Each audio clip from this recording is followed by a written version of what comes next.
ನಾನು ಶ್ರೀ ತಪವಿಧಿ ಅಧ್ಯಾತ್ಮದ ಮೂಲ ಗುರುಗಳಾದಂಥ ಶ್ರೀ ಮಂಜುನಾಥ ಕಳಿಂಗ ಗುರುಜಿ. ಇದೇ ಕಾದಿಟ್ಟ ಅರಣ್ಯ ನನ್ನ ನಿವಾಸ. ನಾನು 1997ನೇ ಇಸ್ವಿಯಾಗ ಈ ಅರಣ್ಯದಲ್ಲಿ ಒಂದು ಸರ್ಪ ನೋಡಿದ್ದೆ, ಹಾವು. ಆ ಹಾವಿನ ಒಂದು ಗುಣ ಹೆಂಗಿತ್ತಂದರೆ, ಅದು ಗಾಲಿ ಆಕಾರದಲ್ಲಿ ಸಿಂಬೆ ಸುತ್ಕೊಂಡು ಉಳ್ಕೊಂತ ಹೋಗಕತ್ತಿತ್ತು. ಈಗ ಹೆಂಗೆ ಬಸ್ಸಿನ ಗಾಲಿ, ಈ ಗಾಲಿ ಹೆಂಗೆ ದೂಡಿ ಕೈ ಬಿಟ್ರೆ ಉಳ್ಕೊಂತ ಹೋಗೋ ಗಾಲಿ, ಆ ರೀತಿ ಅವಾಗೂ ಮಿಂಚಿನ ಆಕಾರ ಇತ್ತು. ನಾನು ಈ ಅರಣ್ಯದಲ್ಲಿ ಬಂದಾಗ ಎಲ್ಲ ಅವು ನೆಲದ ಮೇಲೆ ಹರ್ಕೊಂತ ಹೋಗ್ತಾ ಇರ್ತೈತಿ, ಹೊಳ್ಳಾಡ್ಕೊಂತ ಹೋಗ್ತಾ ಇರ್ತೈತೆ. ಅವಾಗ ಹಂಗಲ್ಲ, ಸಿಂಬಿ ಸುತ್ಕೊಂಡು ಗಾಲಿ ಥರ ಉಳ್ಕೊಂತ ಹೋಗ್ಬಿಡ್ತು. ಅದು ಈಗಲೂ ಕೂಡ ನನಗೆ ಈ ಅರಣ್ಯದಲ್ಲಿ ನಿಗೂಢ ಆಗೈತಿ. ಅದು ಏನು ವಿಸ್ಮಯ, ಅದು ಎಂಥ ಜೀವಿ ಆಗಿರ್ಬೋದು ಅಂತ ನಾನು ಯೋಚನೆ ಮಾಡಿದೆ. ಈ ಅರಣ್ಯದಲ್ಲಿ ಒಂದೇ ಬಾರಿ ಸಣ್ಣ ಕಾಳಿಂಗ ಸರ್ಪ ನೋಡಿದ್ದು ನಾನು. ಸಣ್ಣದದು. ಅದು ಸಣ್ಣ ಹಾವ ನುಂಗಾಗ್ತಾ ಇತ್ತು. ಅವಾಗ ನನಗೆ ಅನ್ನಿಸ್ತು, ಒಬ್ಬ ಗುರುಗಳು ಹಾವು ನುಂಗೋದು ನೋಡಬಾರ್ದು. ಈ ವರ್ಷ ಬರ ಬೀಳ್ತೈತಿ ಅನ್ನೋ ನನಗೆ ಗೊತ್ತಾಗ್ಬಿಡ್ತು.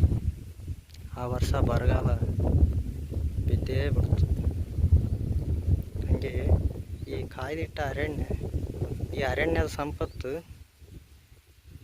145 ಕೋಟಿ ಈ ದೇಶದ ಪ್ರಜೆಗಳ ಸಂಪತ್ತಂದು ನಾನು ಭಾವಿಸೀನಿ, ನಾನು ತಿಳ್ಕೊಂಡೀನಿ. ಹಂಗಾಗಿ ಈ ಅರಣ್ಯವನ್ನು ನಾನು ಸಂರಕ್ಷಣೆ ಮಾಡ್ತಾ ಇದ್ದೀನಿ. ಈ ಅರಣ್ಯ ಚೆನ್ನಾಗಿರ್ಬೇಕು ಅನ್ನೋದು ನನ್ನ ಬಯಕೆ. ಮುಂದಿನ ಜನ್ಮದಂತಾದರೆ ಈ ಮರಳಿ ಈ ಅರಣ್ಯಕ್ಕೆ ಬರ್ಬೇಕನ್ನೋ ಆಸೆ. ಅದು ತಪವಿಧಿಯ ಇಚ್ಛೆ ಹೆಂಗೈತೆ ಹಂಗೆ ಆಕತಿ.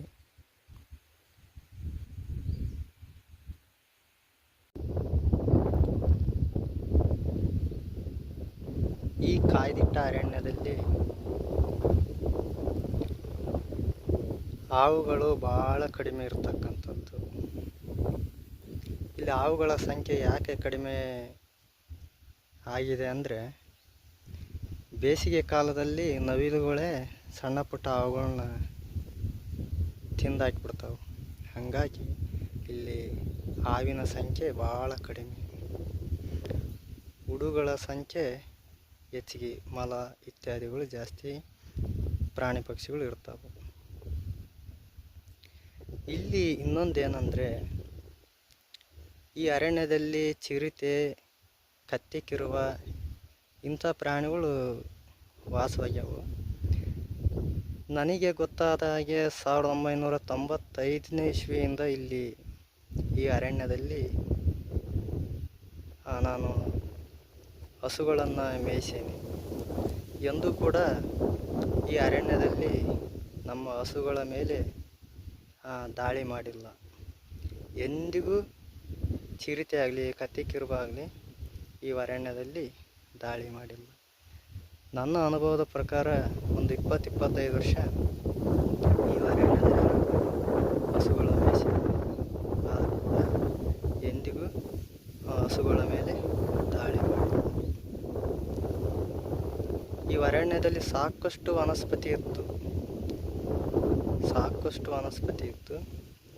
ಕೆಲ ವರ್ಷ ಮಳೆಗಾಲ ಕುಂಠಿತವಾದಾಗ ಆ ವನಸ್ಪತಿಗಳೆಲ್ಲ ಸತ್ತೋಗ್ಬಿಟ್ವು, ಮಳೆ ಇಲ್ಲದೆ.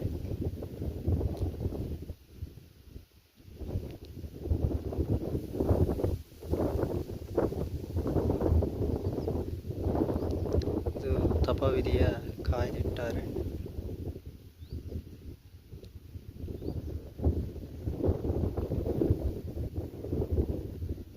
ಈ ಅರಣ್ಯ ನಾಶವಾಗೋದು ಯಾವಾಗಂದ್ರೆ, ಮಾರ್ಚ್ ಅಥವಾ ಏಪ್ರಿಲ್ ತಿಂಗಳಲ್ಲಿ ಈ ಅರಣ್ಯದ ಕೊನೆಯ ಬಾರ್ಡ್ರಿನಲ್ಲಿ ಯಾವುದಾದ್ರೂ ಹೊಲಕ್ಕೆ ಕಾಸಿಗೆ ಆರಿಸಿ ಬೆಂಕಿ ಹಚ್ಚಿದಾಗ ಆ ಬೆಂಕಿ ಈ ಅರಣ್ಯಕ್ಕೆ ತಗುಲ್ತಂದ್ರೆ ಈ ಅರಣ್ಯ ವಾರಗಂಟ್ಲೆ ಹತ್ತಿ ಉರಿತೈತಿ. ಈ ಅರಣ್ಯ ನಂಚಕ್ಕೆ ಪೈರಿ ಮಿಷಿನ್ ಬರ್ಬೇಕಂದ್ರೆ ಇಲ್ಲಿ ಸರಿಯಾದ ದಾರಿ ಇಲ್ಲ. ಹಾಗಾಗಿ ಈ ಅರಣ್ಯ ಪ್ರತಿ ವರ್ಷನೂ ಬೆಂಕಿ ತಗುಲ್ತೈತಿ.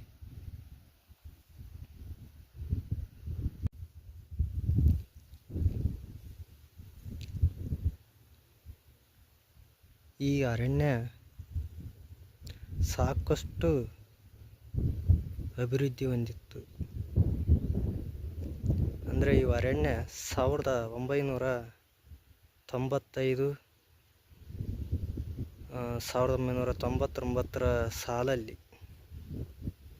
ಸಾಕಷ್ಟು ವನಸ್ಪತಿ ವೃಕ್ಷಗಳು, ಮರಗಳು, ಸಾಕಷ್ಟು ವನಸ್ಪತಿಯ ಕಾಡು ಅರಣ್ಯವಾಗಿತ್ತು ಈ ಕಾಯ್ದಿಟ್ಟ ಅರಣ್ಯ. ಕೆಲ ವರ್ಷ ಮಳೆಗಾಲ ಸರಿ ಇಲ್ಲದೆ ಕಾರಣಾಂತರದಿಂದ ಕೆಲ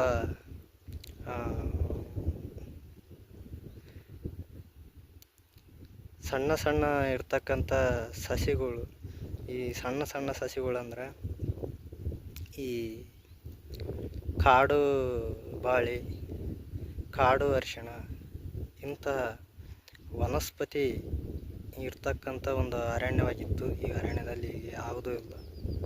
ಕಾಡು ಬಾಳೆ ಇದನ್ನೆಲ್ಲ ನಾನು 1995 ಸಾಲಲ್ಲಿ ಈ ಅರಣ್ಯದಲ್ಲಿ ನಾನು ನೋಡ್ತಾ ಇದ್ದೆ. ಈಗ ಆ ಒಂದು ವನಸ್ಪತಿ ಸಸಿಗಳಾಗಲಿ ಗಿಡಗಳಾಗಲಿ ಈ ಕಡಿಮೆ ಇದೆ. ಈ ಅರಣ್ಯಕ್ಕೆ ರಕ್ಷಣೆ ಅಂದರೆ ಶ್ರೀ ತಪವಿಧಿಯ ಅಧ್ಯಾತ್ಮದ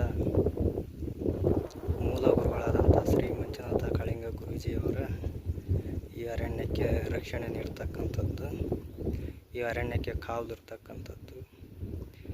ಈ ಕುರಿ ಕಾಯುವಂಥ ಕೆಲ ಜನಗಳು ಸಣ್ಣ ಮಕ್ಕಳನ್ನ ಕಳಿಸಿಬಿಡ್ತಾರೆ. ಸಣ್ಣ ಮಕ್ಕಳು ಕಳಿಸಿದ ಸಣ್ಣ ಮಕ್ಕಳು ಏನು ಮಾಡ್ತಾವೆ ಅಂದ್ರೆ ಈ ಅರಣ್ಯದಲ್ಲಿ ಸುಮ್ಮನೆ ಇರದೆ ಆ ಕೊಡ್ಲಿಯಿಂದ ಒಳ್ಳೊಳ್ಳೆ ಮರಗಳು ಗಿಡಗಳ ಕಡ್ದು ಉರುಳಿಸ್ತಕ್ಕಂಥದ್ದು, ಈ ರೀತಿ ಎಲ್ಲ ಮಾಡೋರು. ನಾನೊಂದು ದಿವಸ ನೋಡಿದೆ, ಕನಿಷ್ಠ ಕಮ್ಮಿ ಅಂದರೂ ಒಂದು 400ಕ್ಕಿಂತ ಹೆಚ್ಚು ಗಿಡಗಳ ಚಂಡ ಕೊಂಬಿನ ಕಡ್ದು ಉಳಿಸಿದ್ದ.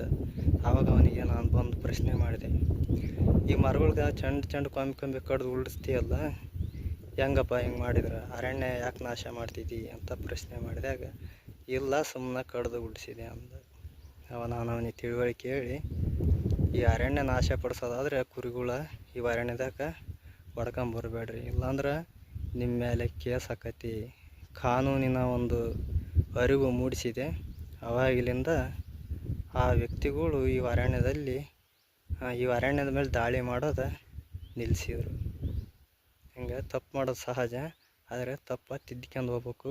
ಆ ತಪ್ಪನ್ನು ಬೆಳ್ಸಕ್ಕೆ ಹೋಗ್ಬಾರ್ದು, ಅದೇ ದೊಡ್ಡ ಗುಣ.